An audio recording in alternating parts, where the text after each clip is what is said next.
Welcome to the Fuel Pulse Show podcast. I'm your host, Eric Bjornstad, and I'm your guide through the ever-changing world of fuel.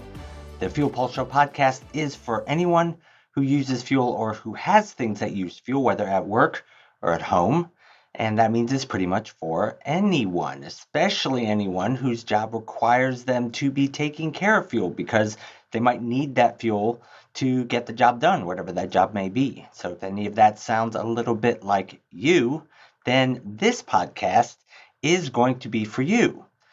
So what are we going to talk about on today's episode? Well, in previous episodes of the Fuel Pulse Show podcast, we talked about a serious problem of concern for professionals who have to maintain and protect the health of stored fuel. That problem is microbial contamination in fuel and fuel tanks and fuel systems. Now, a few episodes in the past, we spent some time discussing these things called biocides, the only chemical treatments that will actually solve microbial problems. And they do so by killing microbes. And we talked about how the fuels of today are different from the fuels of the past. And we talked about the changes that these fuels went through and how those changes created a fuel environment today where microbes grow and flourish a lot more easily than in years past. In those years past, they didn't think that microbe problems were that big a deal because they thought that if you were managing fuel or taking care of fuel, then all you had to do was keep water buildup under control and microbial problems simply would not appear. You wouldn't have any of those. Now, those trains of thought no longer apply today. Controlling water is not enough anymore. And because people don't realize that, because people still think that the old way of thinking is valid, there's a whole lot of impending microbe problems that are developing in storage tanks right now all across the country. And that means there's an ever-increasing need for biocides for those who have to manage stored fuel. So that is what we discussed before. We don't want to spend a whole nother episode rehashing the same thing, but there is something related to that previous discussion that is worth unpacking, and so that's what we're going to do. Now, if you manage stored fuel, one of the things that you have to consider, and one of the things that you have a lot more options at your disposal for, is the availability of microbial testing options.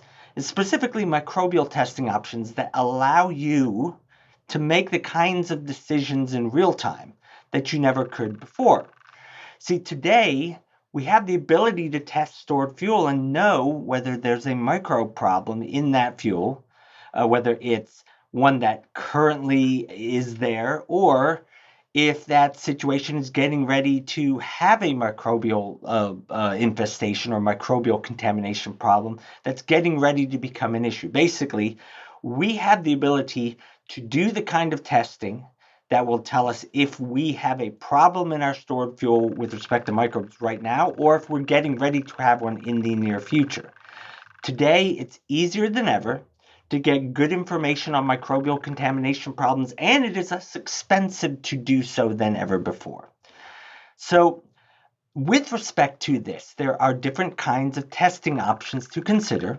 Some of these testing options are better than others. So let's dig a little bit more into that. So to start with, when we look to the past, and we survey the landscape of available testing options that were available back then versus what we have today, it was a lot different in the past than it is today. The options that we have today have advanced substantially since the olden days. And back in those days, the only real option that people had, if they even knew that they needed to do microbial testing, the only option they had was they take a sample from their tank, they package it up, and they ship it off. They send it off to a lab, and that lab does microbial testing. And chances are the microbial test that the lab would do is what's called a plate count test.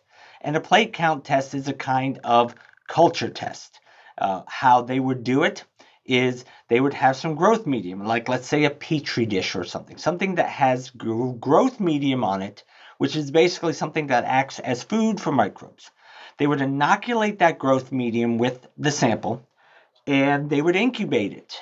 Um, and sometimes what they would do is, after allowing for a certain period of growth, they would filter out the growth medium, and then they would take that filtrant and they would inoculate it with another growth medium, and they would then incubate that, and they would repeat that process several times. And the reason they would do that is essentially to concentrate the microbial count so that they would show up more easily on the test in the final results.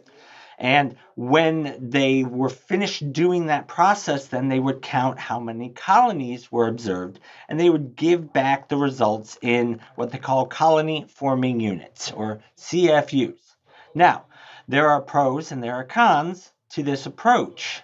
It was done under controlled lab conditions, first of all, which helps with comparability of test results, so that's a good thing. But a big con is it simply takes too long to get results back. And it takes too long to get those results back if you need to make a timely business decision based on the results that you're going to get back from the lab. And so typically, remember, we're looking in the past, this entity company, they think they have a problem, so they sent this sample off, and 3 or 4 weeks later they would get results. Well, unfortunately that's not really feasible when it comes to being able to make a timely decision. I mean, if we take another example, in the aviation industry, there are certain aviation private plane manufacturers that require the people who service their planes to do microbial tests on fuel samples from the plane, because they want to avoid microbial problems. Microbial problems in aviation fuel is becoming a bigger and bigger problem. The problem is that if that aviation service company is trying to do a culture test while a plane is sitting in their hangar having service done on it, that culture test could take 5, 6, 7 days, a week and a half to get results back. And they can't do anything else until they get those results back. And so this kind of culture test isn't feasible for someone like them. But that is the way it was back in the day. That was the only option that people had to do microbial tests. Well, in the last 20 years or so, some better options have emerged. These are options that allow for microbial testing to be done on site, not having to send a sample off to a lab somewhere, but actually doing the microbial testing on site. And we call those kinds of tests that can do that, we call those tests in-field microbial tests. And they eliminate the problem of having to send a sample off and have the test done in a lab elsewhere. Because for one thing, one of the key considerations in accurately testing for microbes is that the longer you wait after sampling to do testing, the less representative your results are going to be relative to what was actually in your sample. And so if you have to take a sample, send it off to a lab, it could be a week or more before they get around to doing that test. And that's simply too long a time for those results to be expected to be representative of what's in your sample and in your original tank. But if you can take your sample and you can do a test right there with an in-field microbial test, you've shrunk that time gap substantially, and you've been able to jump over a really big hurdle with respect to time. So with in-field testing options for microbial, there are 3 main classes of in-field tests that you can find. And as we're going to say several times over the course of the next couple episodes, there are pros and cons, or there's good and bad in each of these kinds of classes of test. There's nothing just as in life, there's nothing 100% good, there's nothing 100% bad. Everything's got pros, everything's got cons. And so let's talk a little bit about these. Okay, the first main class of in-field tests are what we call the culture test. Now, we've already talked about one kind of culture test. That was the plate count test, the kind that they do, that's kind of the lab standard. That is a culture test. But what we're talking about here are in-field culture testing options. And there are a number of different kinds of these, and they go by different names. There are what we call microbial dip slides. There is a type of culture test called LiquiCult. There's another kind of culture test called Microbe Monitor 2. And they have some differences between them. They're not all the same, but they do work off the same principle. That principle is you take a fuel sample from a tank, what we would call a larger system. So you take a sample from a larger system, then you take part of that sample, which is now called the subsample, and you inoculate the culture test with that subsample. You then incubate the test to allow time for the microbes to essentially regrow on the growth medium. So essentially, you are regrowing or attempting to regrow the microbes from your sample so that at the conclusion of the test, you can assess them in some way after the conclusion of the incubation period. So that infers one of the good parts of culture tests, one of the good points. They're easy to use. They're simple to conduct. And don't get me wrong, simplicity, ease of use, that is worth something. That is not something that is a throwaway point.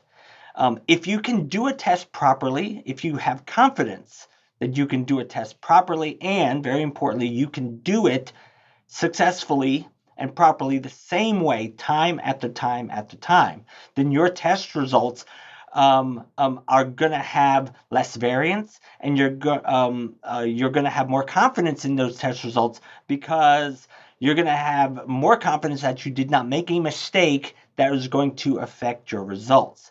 So being able to do that kind of thing and have confidence that you can do that over and over again, that's valuable. That is not a small, insignificant thing. And so with culture tests, there is something to be said about simplicity as an advantage. Now, even though there are, at least 3 main kinds of culture tests, they're all similar in that they all aim to regrow microbes from your sample using a growth medium. However, that doesn't mean that all of these different kinds of culture tests are exactly the same. They have some differences, and one of the differences is in the kind of growth mediums that they use. So dip slides, microbial dip slides, they grow microbes on a kind of a little dip paddle mechanism that's inoculate as 2 sides, and there's growth medium, there's kind of solid growth medium on both sides. And so you dip these into a sample, and whatever fuel from the sample sticks or clings to the growth medium, those microbes are then going to grow or regrow themselves over time. And so the dip slide is regrowing the microbes from the subsample that has adhered to the paddle, to the growth medium on the paddle.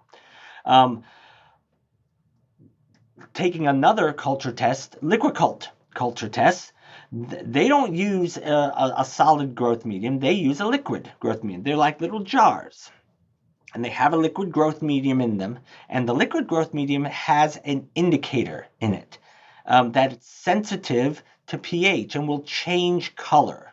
And so the theory is that as microbes, after you inoculate that growth medium by taking a syringe and squirting your sample into that growth medium, and then you let it grow over a period of days, those microbes in there, at least some of those microbes are going to produce acid. And that's going to change the pH. And what that's going to do is actually change the color of that growth medium. And so at the conclusion of your incubation period, you're going to notice that the color has gone from clear to some shade of red. And depending on what that shade is, that's supposed to give you an idea of the number of microbes that are in that were in that sample that you inoculated with. So that's liquid culture tests. Now, Microbe Monitor 2. Microbe Monitor 2 are these little glass, again, we could say jars, but they look different than the liquid cult. But they don't contain a liquid growth medium or a solid. They actually contain a gel growth medium. And so what you do is you take a syringe with your subsample and you squirt that into the little glass vial. We'll call it a vial. And then you kind of tilt it to let it spread evenly over the surface of the gel, and then you incubate it. And what's going to happen is microbes are going to feed off that gel, and they're going to grow, and they're going to form colonies. And those colonies, if they get big enough, eventually you'll be able to see those colonies, and they'll show up as little spots of different size. And what you're supposed to do at the conclusion of the incubation period is you're supposed to count the number of colonies that you see, and that gives you your end result. So, dip slides, liquid cult, Microbe Monitor 2. Even though all of these culture tests work by the same principle, unfortunately, they all have the same kind of problem or problems. First one is all of them only use a really, really small sample size. Yet, you're taking your results, or you're expecting to be able to take the results at the conclusion of the test and extrapolate those and draw conclusions from those that you're going to apply to the broader, larger system that sample and that subsample came out of. You're going to make inferences from those results based on, or you're going to make inferences like what the microbial state of your 10,000 gallon storage tank is based on the results that you're going to get from a really, really small sample. So think about it like this. Remember we said dip slides, that for these microbial dip slides, the only thing that you're actually testing, the only thing that you're actually regrowing the microbes from is that tiny film of liquid that happened to adhere to that growth medium. When you talk about volume, you're talking about a fraction of a milliliter. Now, for liquid cult and for Microbe Monitor 2, it's more than that, but it might only be 5 milliliters or 2 milliliters of subsample that you're inoculating those vials and those jars with. And then you're testing the microbial growth in that 5 milliliter or in that 2 milliliter. And then at the conclusion, you're going to say that the results that you see on the test are reflective of 10,000 gallons of fuel in that storage tank. Well, it's not hard to see the problems with making conclusions about what's true in 10,000 gallons of fuel by only looking at a couple of milliliters from that. So that's problem number one, small sample size. Problem number two, and difference number two between these different culture tests is how you interpret the results of the culture test. This is where it can get a little bit tricky for these different kinds of tests. So for liquid culture, remember, it was the jar, had the liquid growth medium inside of it that changed color based on any acid that was produced by the microbes that are regrowing themselves. The problem is that you have to interpret what color the final result is. And you can imagine that can get a little bit, shall we say, non-specific. I mean, you can have different jars, and you can have one that's red, another one that's kind of red, but maybe a little more orange, another one that's really, really red, a lot more red than this one over here.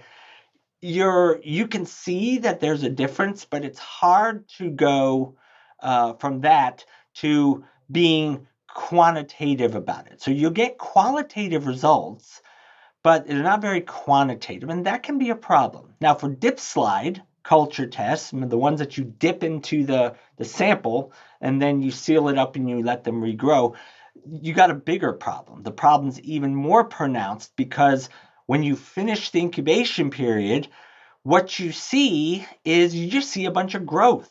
on that slide. It's virtually impossible to take the results of a microbial dip slide and make any kind of conclusion other than just, yes, we've got microbial growth. That's not very useful. In fact, that almost borders on the sides of it's so general that it's almost a negative use. It's just basically a positive negative. Yes, I've got microbial growth.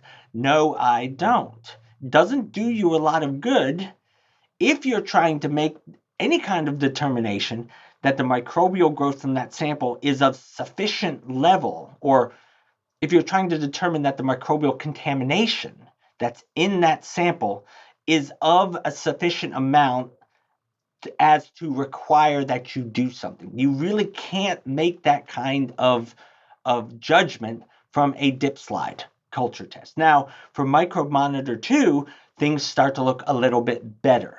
Because remember, the microbes, as they incubated and regrew, they formed colonies. The colonies showed up as spots on the gel surface. And so to read the Microbe Monitor 2 results, you're not having to, judge the shade of a color. You're counting the spots.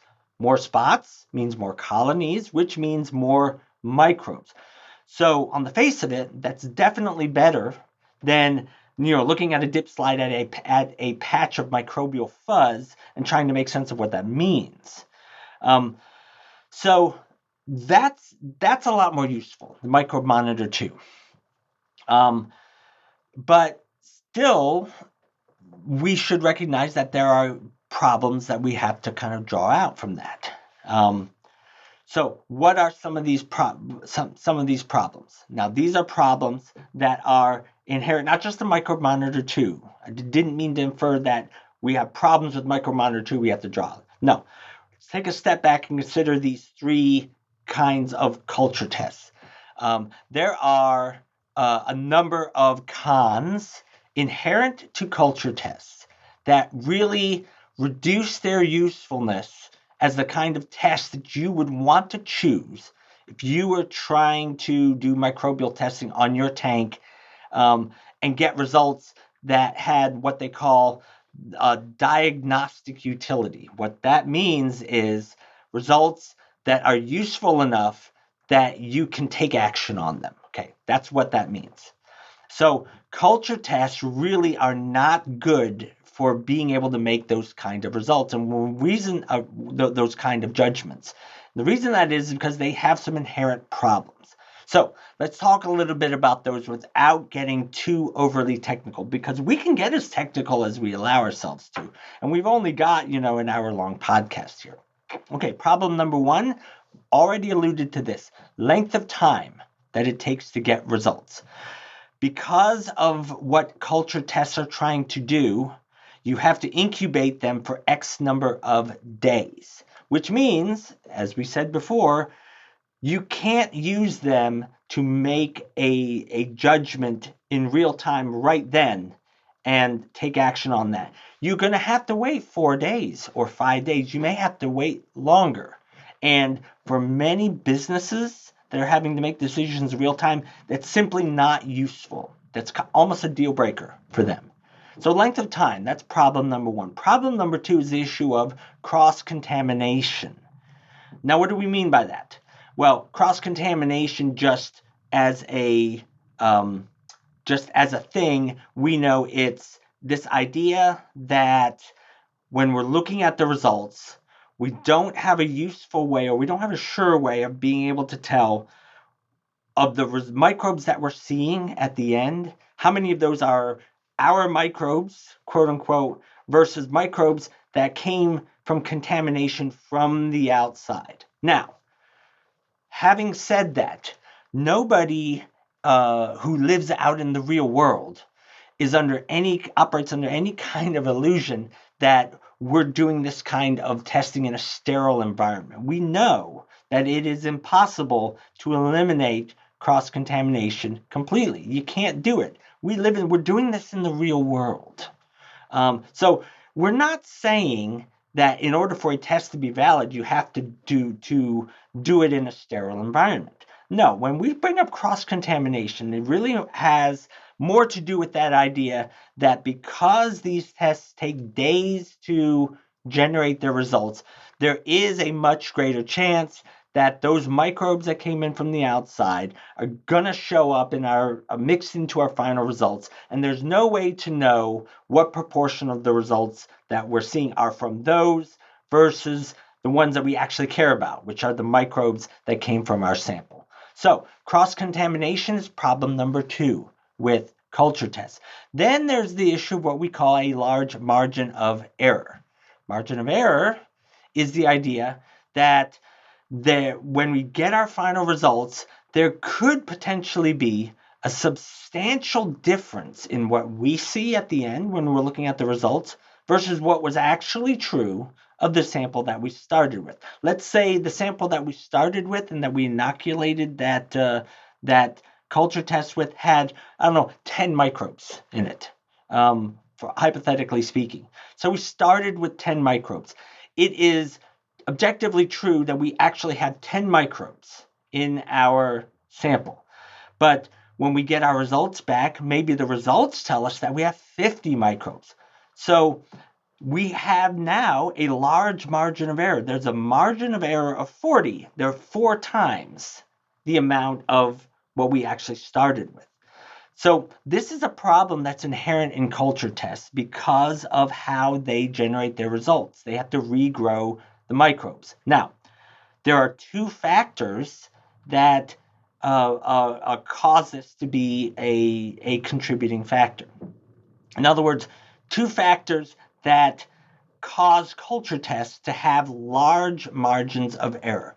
Factor number 1 is the fact that a culture test uses a growth medium, but we know that of the millions of different kinds of microbes out there, not all of them like the same kinds of growth medium. And so there are going to be microbes that you started out with in your subsample that you inoculated that test with that are going to go to that growth medium and they're going to say, I don't like that. And they're not going to consume it and they're going to die off. And that means if they die off, what does that mean for your results? It means they never show up in your results. And that means you never know or you never knew that they were there in the first place. And again, that's part of margin of error. Those microbes that didn't like your growth medium never showed up. You never knew they were there. And so the results that you're getting at the end is not going to include those, even though those microbes are actually living in your tank right now. Essentially what you're saying is the test isn't going to detect those. So that's problem nuance number 1. Another thing is that not all microbes grow at the same rate. And so there are certain kinds of microbes that live in storage tanks that divide more slowly than others. And so if you get some of those in your sample and you inoculate a culture test with those, and they don't replicate fast enough to be visible or detectable at the end of 5 days or 3 days or 7 days, however long your incubation period is, you're never going to know that they were there, even though they actually were. You have no idea of knowing whether they were there or not. And so, again, that contributes to large margin of error. So those are problems inherent in culture tests that you cannot get around. And then lastly, for Micromonitor 2 culture tests, remember we said Micromonitor 2 is good because you get your results by counting the number of colonies, the number of spots that you see. But if we take half a step back and consider what has to happen in order for you to be able to count those spots. So what has to happen? You have to have some microbes that start out when you inoculate the gel. And then they've got to feed off of that growth medium.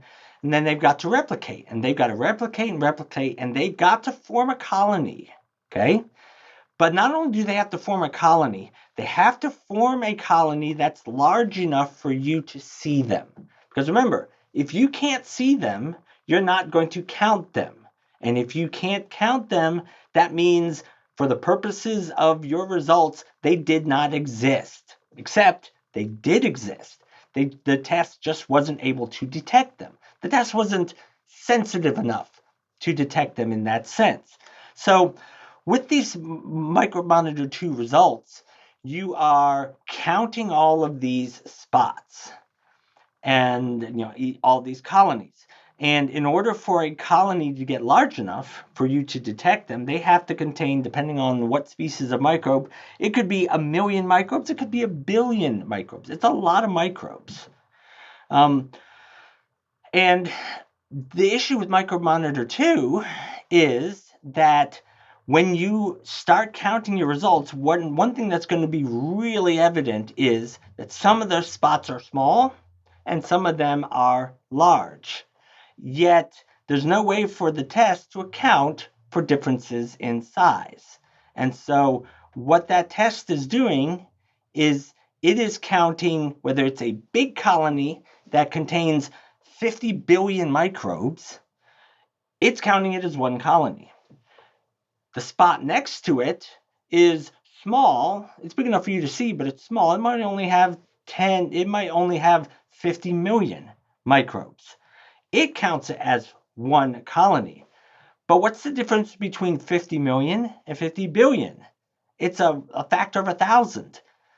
This colony over here that has 50 billion microbes, the big one, has 1,000 times more microbes than the colony over here that's smaller. Yet for Microbe Monitor 2, it counts both of those as one colony, counts them as equal. And then the last thing on Microbe Monitor 2 with respect to these colonies is the fact that some of these colonies that you're counting as one colony, they may actually have been 3 or 4 colonies that grew together before you could actually see them. And so what you're counting as one colony was actually 2 or 3 or 4 or more colonies that grew together before you could see them. But how do you know that? Well, you can't. There's no way for you to know that. So all of these things create inherent error, inherent margin of error in the results. And that means that, even for Microbe Monitor 2, the results that you're seeing at the end, there could be a really, really big difference in the amount of microbes that Microbe Monitor 2 test is telling you have versus the amount of microbes that you actually had, because the test wasn't able to properly detect and express those. So those are the culture tests. The advantages of the culture tests, remember, they're easy to administer. And one thing that we forgot, because they are relatively simple technology, they're relatively inexpensive. So that's good. And, all other things being equal, you would probably rather pay less for a test than pay more for a test. So they're easy to administer. They're relatively inexpensive. However, the cons, the downsides, are all those other things that we mentioned. And so if we're drawing general conclusions, we would say, all in all, culture tests are not going to be a good option to use in any kind of protocol for microbial testing if you're trying to take care of stored fuel. So those are culture tests. Now, let's talk about the second class of tests, the second kind of in-field microbe tests that are commonly available to people out there in the marketplace. We will call them a number of different names. We might call them LFTs. LFT is an acronym, and it stands for Lateral Flow Transfer Device. The most common version of the LFT that you're going to see is this test that goes by the trade name FuelStat Resonate, developed and manufactured by Canidia Biocides. So we've gone from culture tests, we've moved up to the second class of FuelStat tests, if we want to call them that. We've moved up in complexity, but we've also moved up in validity of results. better validity of results is always a good thing. So, fuel stat resonate tests, how do they work? Okay. The fuel stat test, the LFT test, they work because they have this proprietary antigen. An antigen is a biological substance that acts as a marker, that essentially acts as a signal when something specific to it comes in its presence. Our immune system is filled with millions of different kinds of antigens. And these antigens, when a particular kind of pathogen, let's say it's COVID-19, let's say it's measles, when that comes into proximity to this antigen, the antigen essentially raises its hand and says, there's something here that's not supposed to be here. And then the rest of your immune system comes in and hopefully kills it. The LFT tests have a biological antigen. And what that antigen does is it enables the test to detect the amount of microbial presence that's in a prepared sample. So LFTs are not relying on the principle of regrowing microbes. They are detecting or trying to detect the microbes that are there in the moment. And that's a big difference in how the test works. Now, another big difference with LFTs is if you ever purchase one and you take it out of the box, what you actually get is what we call a slate, a test slate. And it actually has 3 tests on it. And those 3 tests actually give you results, not just for all microbes together, one result for all microbes together. They actually give you one result specific to bacteria, another result that's specific to molds or fungi, and then the third one is results specific to one kind of microbe that has commonly been found in storage tanks for ages, called H. resinae, which is why the trade Canidia calls its test fuel stat resinae, because it has that third test that detects just H. resinae.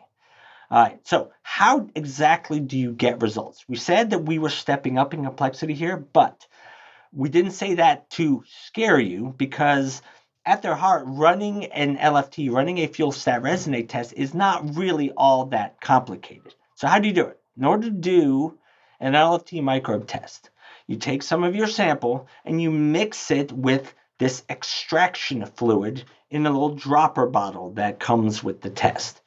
And once you've mixed it, then you take that and you put drops of this prepared sample into the little wells of all 3 of these tests that are on the slate. And then you wait. Now, how long do you wait? Do you wait 5 days or 7 days? No. This is one of the advantages here. You don't have to wait 5 days for your results. You only wait 5 minutes, 7 minutes. You wait a few minutes, and then you start getting results back on the tests. And the results that you get are in the form of lines, which means it really looks like a pregnancy test. In fact, those of us in the industry, that's kind of the colloquial nickname that we have. We say, when someone says, yeah, I've got some fuel stat resonate test, we say, oh, the pregnancy test, because they really do look and work kind of like a pregnancy test or a COVID test if they, you could do that. So depending on how many lines you see, your result, that then tells you whether you have a low amount of microbes, medium amount of microbes, or high amount or high level of microbes. So right from the start, describing how LFTs work like this, it should be obvious that we are talking about a better test than we were when we were talking about the culture test. So let's talk about the good and the bad about these. So what are the pros? Okay. First pro, we already said, you get results back pretty quickly. 10 minutes, that's pretty good. That's certainly enough time for you to then be able to take your results and make a decision right then on what you have to do. So that's pro number 1, and that's a really good thing. Second one is you get results back. You don't just get yes/no results. You actually get results low, medium, high. So you get results in what we call a semi-quantitative form. And that's good. It's good to have as more specificity in your results. So that's good point number two. Um, Third point is you do have separate results for bacteria and for molds instead of having all your results mixed together for total microbial. Now, there, in principle, that's a good thing.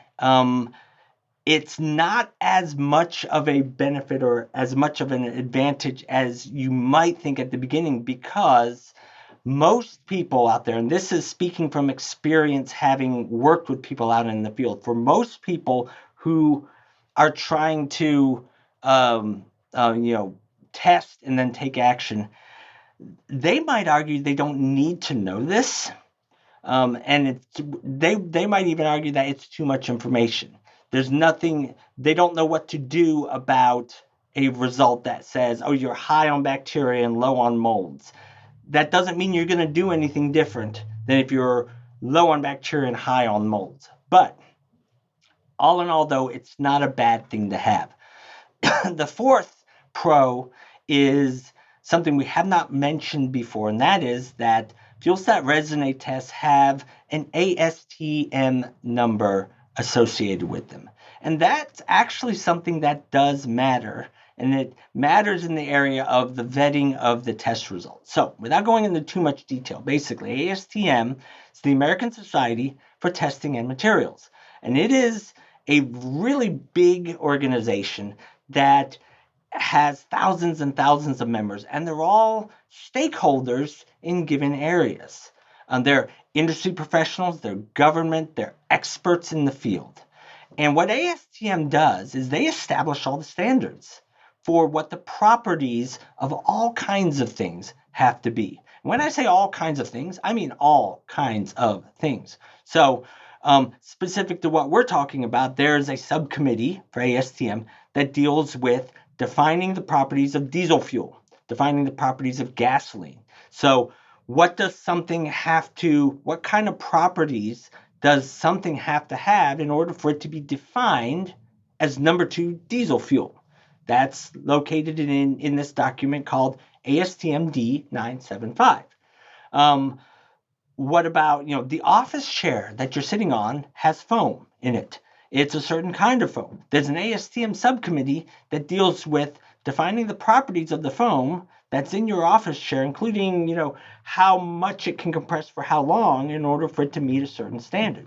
So ASTM is basically just a big group of experts that give their stamp of approval on the validity of things like test results. And so when we say that fuel stat resume tests have an ASTM number, that's a good thing, because what that means is that a group of people who are experts in the field, not only of fuel, but of microbial testing, they examined the fuel stat resume test and they basically signed off on it and said, yes, this is valid. This is going to measure what it says it's going to measure to our satisfaction. It is not some guy in his garage who made up a test and then told everyone, hey, this is the greatest thing ever. No, these are actual experts in the field who have carefully and rigorously come to a consensus that the fuel stat resume test method is a good and valid test method. And so that's a good thing. So those are the pros. They have industry validation through the ASTM number. You get microbe class specific results back, and you get them back pretty quickly, and you get them back in a semi-quantitative form. That is a step above the simple yes-no type results that you might get from, say, a microbial dip slide. Now, what are the cons to LFTs? Well, the first con is that these low, medium, high results that you get don't have a clean comparison to the form of results that you get with other kinds of tests. And that is because the results that you get with LFTs are specific to the amount of antigen. Basically, what that test is actually telling you is it detected low, medium, or high levels of antigen. Now, they're arguing that there's a correlation between the two, and there could well be, but because it's detecting something that it's providing itself, it's basically self-validating.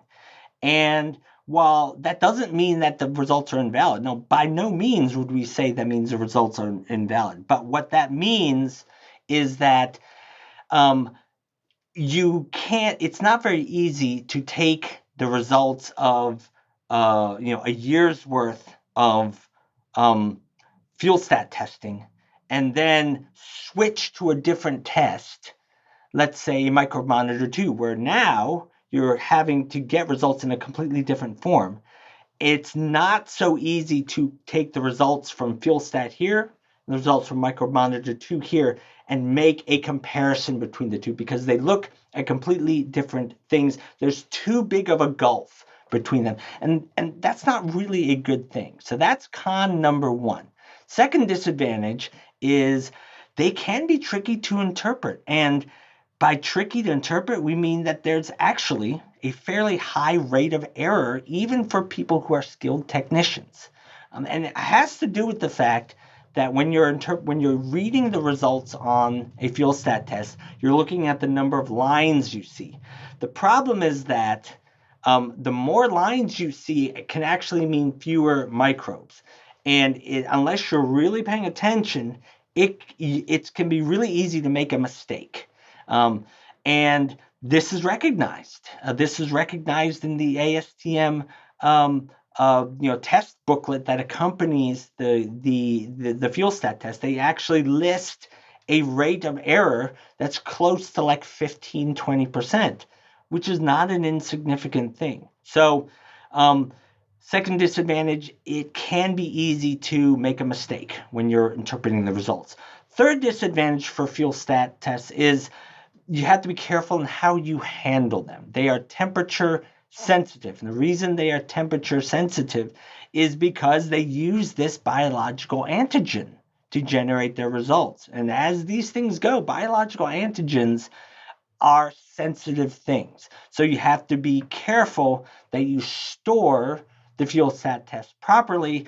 And if you are a technician and you're going out in the field, in the middle of, let's say, an Alabama summer, you cannot leave your box of fuel stat tests sitting in the back of your pickup truck because that heat will destroy the antigen and invalidate the results. Now, so that's a bad thing, but it's also, the problem is compounded by the fact that before you have no way of knowing if this has happened before you use the test. Now, it used to be that you had no way of knowing if this happened at all. One advancement that Canidia did, which is a good thing, is they added a control line in the test. And so when you run the test, you mix your sample with the extraction fluid, you then put the drops in the little well, and you wait. You're looking for a certain number of lines, and you're also looking for the control line to show up. And if the control line shows up, that means the test is still good. If the control line doesn't show up, it means the test is bad. The antigen is not working anymore, and you have to throw that away. And that becomes a problem because they are not exactly cheap. Again, exact amounts for how much a fuel stat test costs depends on when you're buying it and who you're buying it from. But it is not uncommon to pay $100, $150 a test. And unfortunately, if you left it in the back of your truck, you just threw away $100, $150. And nobody likes to do that. So all in all, with the LFT test like FuelStat Resume, we would definitely say that those are a step up from the culture tests, like the dip slides and the liquid cults. You have the advantage of getting your results in minutes versus days, getting your results in at least some kind of semi-qualitative low, medium, high format instead of having to count colonies or having to interpret what you're seeing on a microbial dip slide. So those are substantial value points for an LFT test. However, we don't think that LFTs are the best microbial tests available because of some of these other issues, because of the interpretation issues, because how their results don't allow you to easily compare their results with the results from other kinds of tests. But all in all, they are a pretty good option. So we've covered 2 of the 3 major microbial testing options for doing in-field tests, doing microbial testing yourself instead of having to send tests off to a lab like in the olden days. And that is going to end part 1 of our discussion. In our next episode, we're going to talk about the 3rd major kind of microbial test. We're going to talk about how it works, how it compares to these other options. We're going to talk about its pros. We're going to talk about its cons. And then between these 2 episodes together, all the information, hopefully you will have gotten all the information that's important for you to know if you're someone who's taking care of stored fuel and you need to make an informed decision on what's going to be the best microbial testing option for you. So we hope that you'll join us for part 2 of our discussion next time. And so that is going to wrap this episode of the Fuel Pulse Show podcast. Be sure to subscribe to this podcast on iTunes, Stitcher, wherever you get your podcasts. Tell your friends. Leave us a review. Reviews are very important for us. And it really is one of the things that helps people find the Fuel Pulse Show podcast. So until next time, I'm Eric Bjornstad, your host. We'll see you next time on the Fuel Pulse Show podcast.